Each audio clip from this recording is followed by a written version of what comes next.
Three people stand on a stage with a microphone. The person on the left holds a drum and wears a colorful blue and yellow pattern jacket. Behind them is a backdrop with partial text visible. An audience sits in the foreground. Good afternoon. My name's Kutukoha, and that's in the Chinook jargon or the Chinook Wawa. And my daughter, Hope Lafferty, is going to be presenting. She has been working on her senior project, and it's been Lewis and Clark and different activities that she has been conducting. We're just coming in to help her, and we're going to be doing a couple of prayer songs in the Chinook Wawa. This is my youngest daughter, Nakusa Moreland, and she is the junior queen for the Grand Ronde royalty. And please do not applaud after, especially after the first song. I just feel it is inappropriate. Thank you. Three people stand on a stage holding drums. The person on the left wears a colorful blue and yellow beaded jacket. Behind them is a backdrop with partial text visible. An audience member is visible in the foreground.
Three people stand on a stage with a projected background.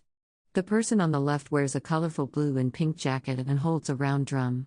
The person on the right holds what appears to be a wooden instrument. An audience watches from below.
Basically, that was just, I guess, kind of literal translation. The great chief in the heavens or above, and it was giving thanks, and it was asking for his strength, his good, strong spirit. So, thank you. We're going to be singing a welcoming song, and it's also in the Chinook Wawa. And my daughter and I had sang earlier, but these songs are very special. This particular song was gotten through some of the old way, through fasting and prayer, and seeking after it. And the reason I know it was given because within half an hour we had the song, or I had the song. So. And some of the other songs we sing are songs that my grandmother taught me, or great aunts. And I had mentioned before, certain songs you own them personally. Those are your songs. And the one song that we sing, my grandmother gifted that song to me. And so, like with children, it's a children's song. I share that song and, you know, let them sing that song. But if you don't have your own song, you might inherit a song, or you could pay and get a song to sing. And these are a little bit different than the songs that you hear that are sung at the powwows. So, but anyway, a little information. And this is a welcoming song, and we're really glad to be here. And I'm really thankful that we're keeping these songs alive and sharing these songs. A person with long gray hair stands at a microphone wearing a brown vest with beaded details and a red scarf.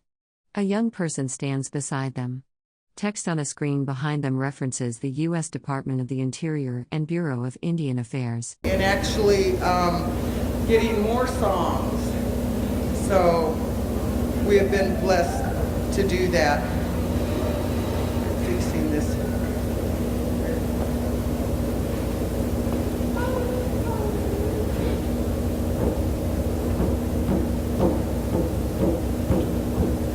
Chaco-san, Chaco-san, Chloe-ya. Chaco-san, Chaco-san, Chloe-ya. Tachali-tayi, Tachali-tayi.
A person in a colorful beaded vest stands on stage left. A woman with long gray hair speaks at a microphone. A young person in dark clothing stands nearby. Audience members sit in the foreground watching the presentation on a stage with a dark backdrop listing government agencies.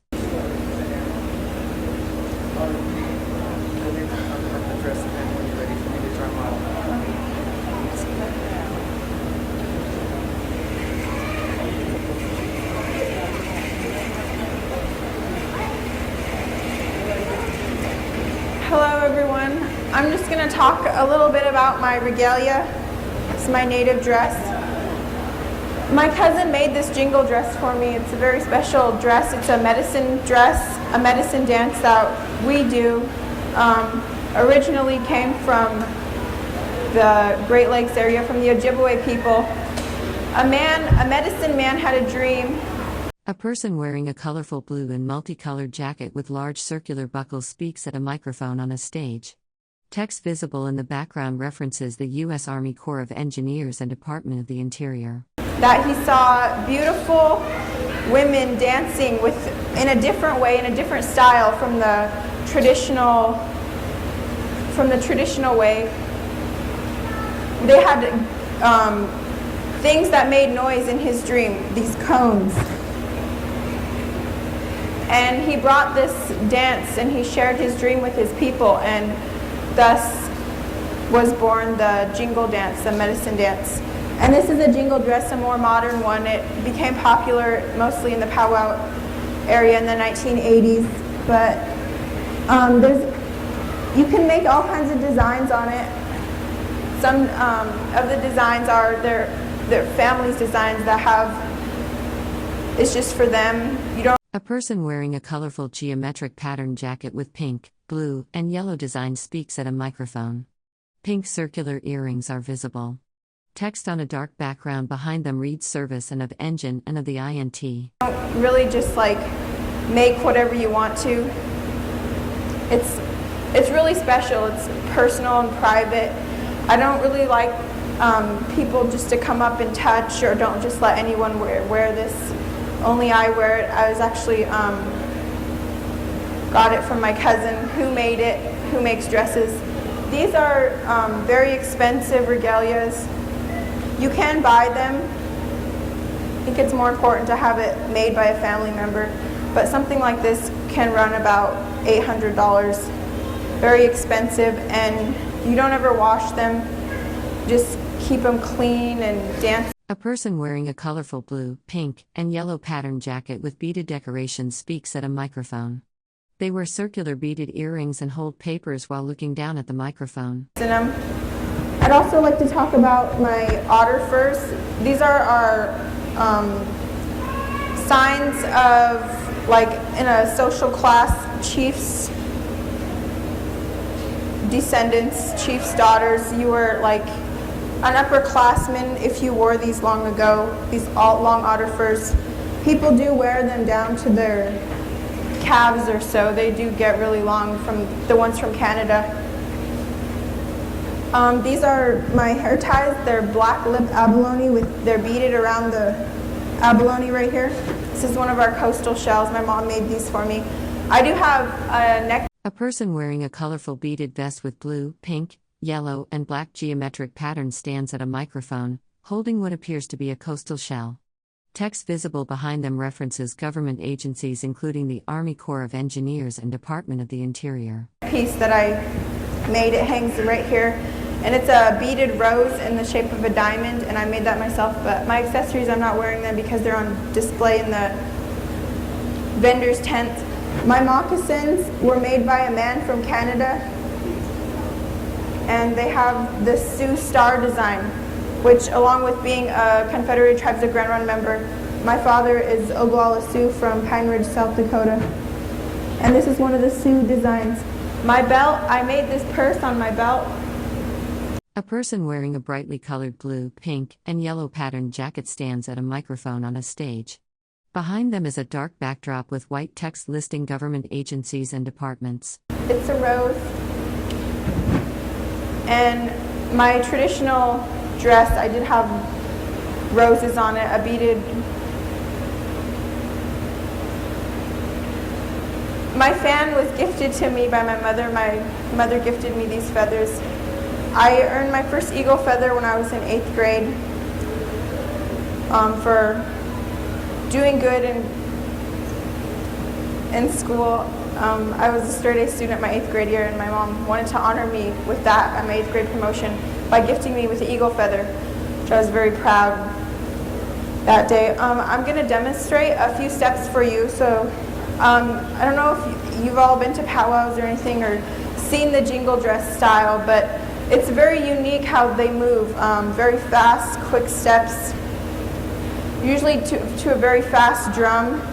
This is a medicine dance I was saying, and these cones, you can have up to 365. It's a sobriety dance, and these cones represent the 300. A person stands at a microphone wearing a vibrant blue jacket with colorful geometric patterns in red, yellow, and green. Large circular metal ornaments hang from their chest. Text visible in the background references Corps of Eng and other partially visible words. 65 days of sobriety, and I'm sober, so I do this dance. It's a healing dance for personal and everybody who can't dance. Praying for my family and my people to be sober. So I'm going to demonstrate a few steps for you on stage. There is a crow hop that the jingle dancers do, a side step, and then just the straight that is mostly done at powwows. So my mom's going to drum, and I'm going to show you guys some steps on stage.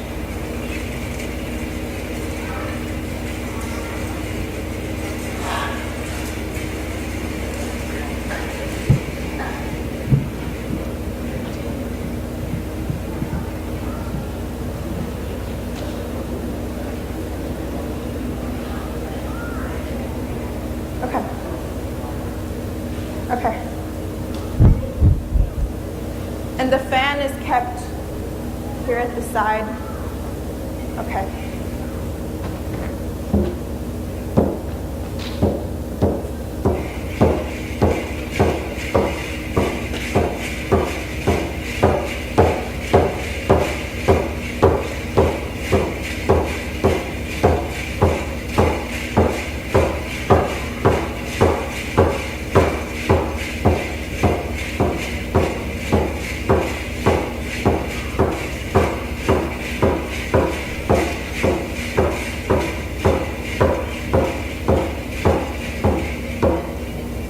That was just the straight dancing.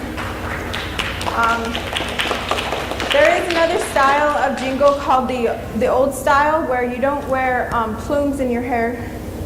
Jingle dancers have the tall eagle plumes in their hair, feathers. In the old style, you don't use a fan, you don't wear plumes in your hair. And I wouldn't be wearing a fancy dress like this. It would just be more plain, just with the jingles. The side step, I'm going to show you guys. It's kind of also known as the slip and slide. I don't know, just what some people call it. It's kind of a rocking motion. You don't really see a lot of footwork, so I'll demonstrate for you guys. A person wearing a colorful geometric patterned garment with fringe details stands against a plain background. The garment features bright colors including blue, pink, yellow, and red in a diamond or diamond-like pattern.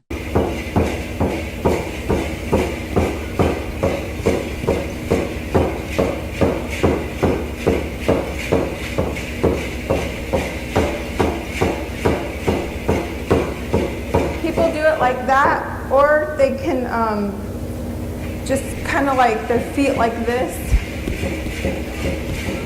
rocking, or some people like this. It's just however you want to, however you feel in your heart that you need to do it. It's just everyone has their own style, which is how competition, what sets people apart. Thank you for my demonstration now. A person in a colorful blue and pink jacket with geometric patterns stands at a wooden podium on a stage, holding a laptop computer. They are looking down at the device. I'm going to share my presentation with you about Lewis and Clark.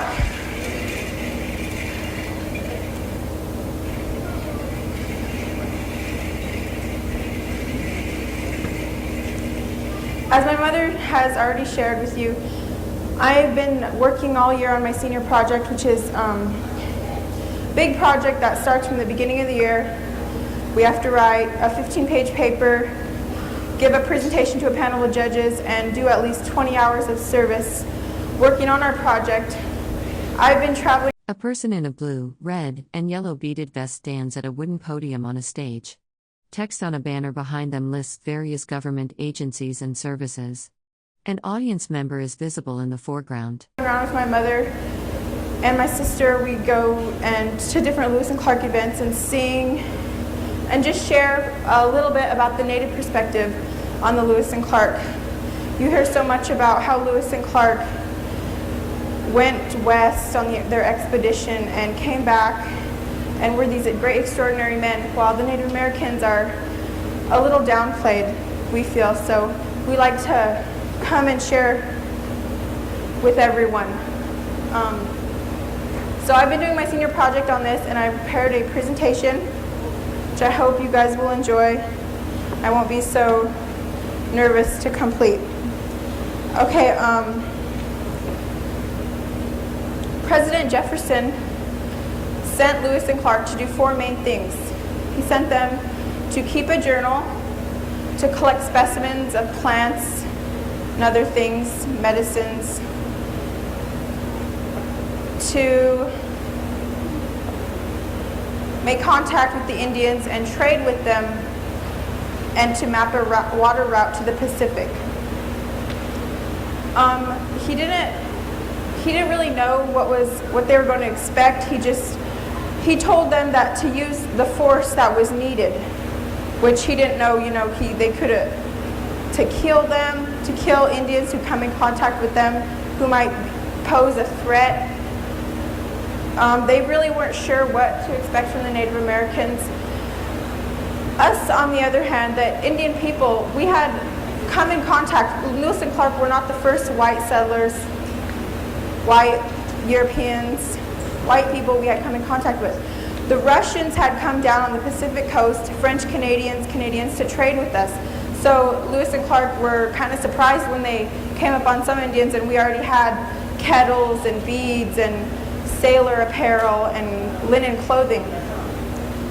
So, and they, in trading, they didn't,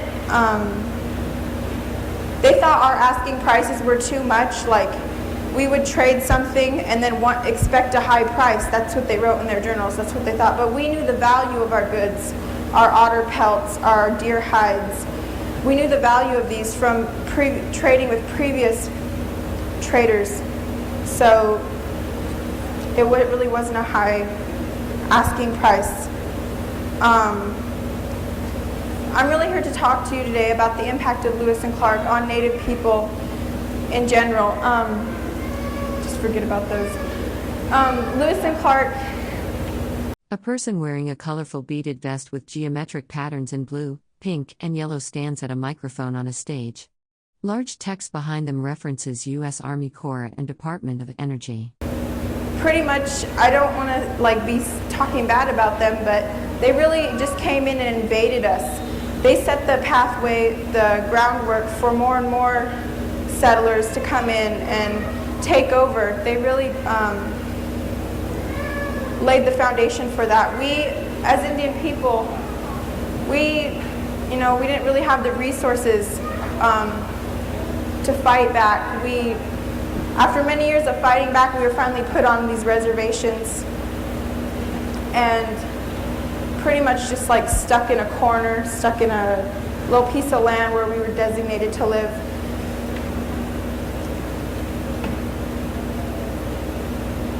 And just the Grand Ronde people specifically, our ceded homelands were all over Oregon, Southern California, Northern California, Southern Washington, the Columbia River.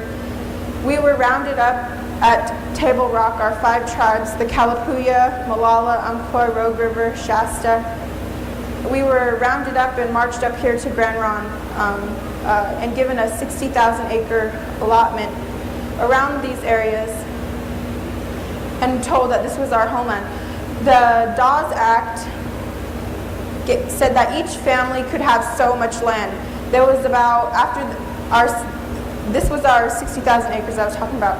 After that happened, there was about 26,000 acres left over, which was considered by the government a surplus, and it was sold. A person wearing a colorful blue, pink, and yellow patterned jacket with black trim and large circular shell ornaments speaks at a microphone.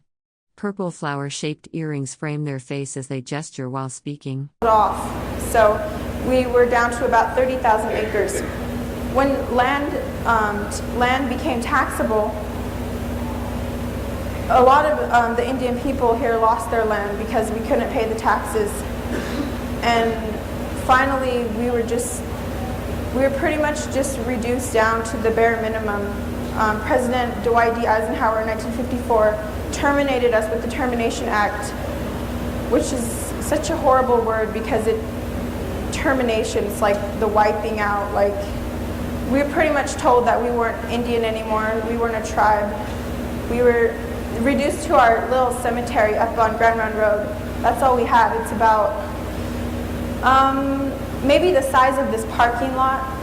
I don't know, it's not that big, but that's all we had left after we were terminated. That's all we were able to hold on to during our termination. And it was just really sad for all of our people. A lot of us stayed in this area hoping that one day we would get restored. Through the diligent endeavors of many tribal members, a group, tribal elders and leaders stepped forward to make sure that we could begin the process toward restoration.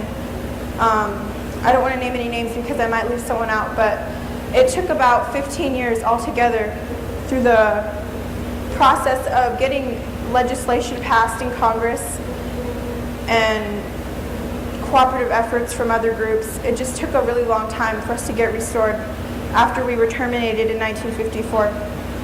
In 1983, our bill was passed in Congress that said that we could become a tribe again, and Ronald Reagan signed it and said that we could have, it was almost 10,000 acres back, which he gave back to the Grand Ronde tribe, Confederate tribes. We still have a lot to regain, even though we have our tribe, our land. We've lost so much of our language. All we have left is none of our elders speak like, I don't know if I mentioned, but the 5 tribes, the Kalapuya, Umpqua, Rogue River, Shasta, and Molalla, we don't have any specific speaker from each tribe, like someone who speaks Kalapuya or someone who speaks Molalla. We have a trade language, the Chinook Wawa, which we were singing in earlier, that is a language that a lot of coastal tribes knew along the Columbia River and down, that we were able to communicate through. So alongside knowing our own language, we also knew this trade language, which is what we have now in Grand Ronde. And we have preschoolers learning this language.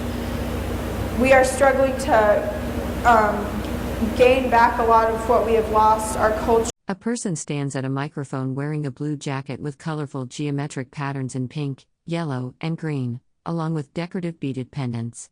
They have long dark hair with a hair clip and purple circular earrings, facing slightly away from the camera. Just a tribal identity. People have married out of the tribe, and the Indian blood is going away, and it's just really sad. We do have about 5,000 members, and we are struggling to hold on to what we have through our cultural immersion programs. And we've really come a long way, though. We're survivors, we're fighters. I think just myself standing here today has a lot to say about how far we have come from being wiped off through like smallpox, diseases. Just, we've really come a long way, and we're still trying to, as I said, regain our culture back. Certain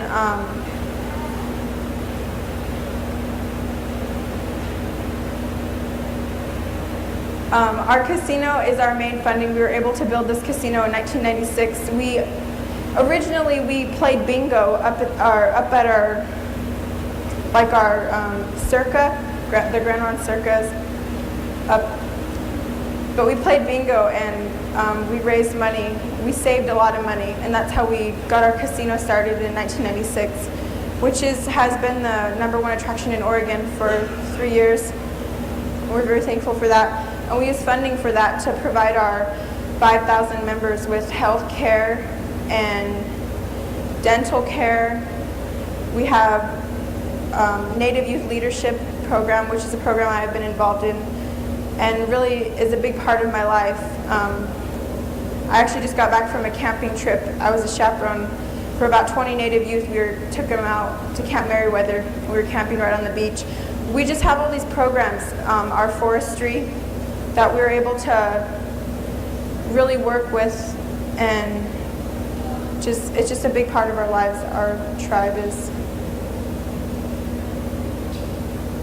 And we're working toward the betterment of our people, toward establishing a stronger economic base that we can, just for future generations.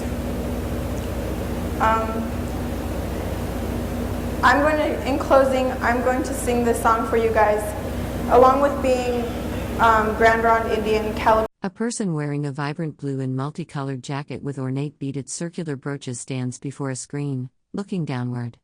They wear matching beaded earrings and have their hair pulled back. Puya, Umpqua, Rogue River, and Shasta. I'm also Oglala Sioux from Pine Ridge, South Dakota, which I already shared where my father is from. And I'm going to sing this song to you in the Lakota language, in the women's Lakota.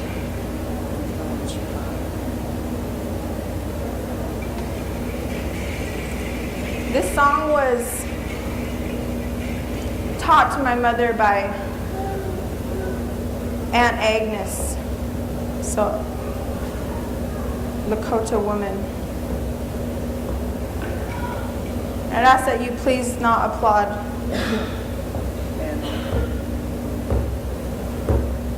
Chanupa yuhacheti tenga washaya uwa wakatanga unchana mayayada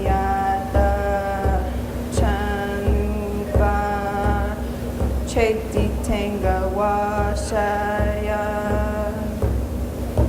chanupa you are cheti tenga washaya uwa wakantaka unchana mayayada chanupa cheti tenga washaya. And you can sing it over and over. That's a prayer song, and it means, here I come praying and dancing, have mercy on my soul, and it's praying to the Great Spirit, our Father in heaven. I'd like to thank you guys for listening to me. It was great having all these people to talk to. Are there any questions that anyone would like to ask me? None? Okay. Have a question? Well, here, hold on a second. Let me get to you, because then we can all hear you, and you're on stage, right? How heavy is your dress? Maybe like 15 pounds, maybe. They can get, I have another one that has more cones on it. I think this one only has like maybe 150 cones, but if I had the 365 cones, it would be like 40 pounds. Very heavy. Yeah. Another question? Okay. How old are you? I'm 18. Okay. Thank you guys. Thank you. All right. Thank you, Hope.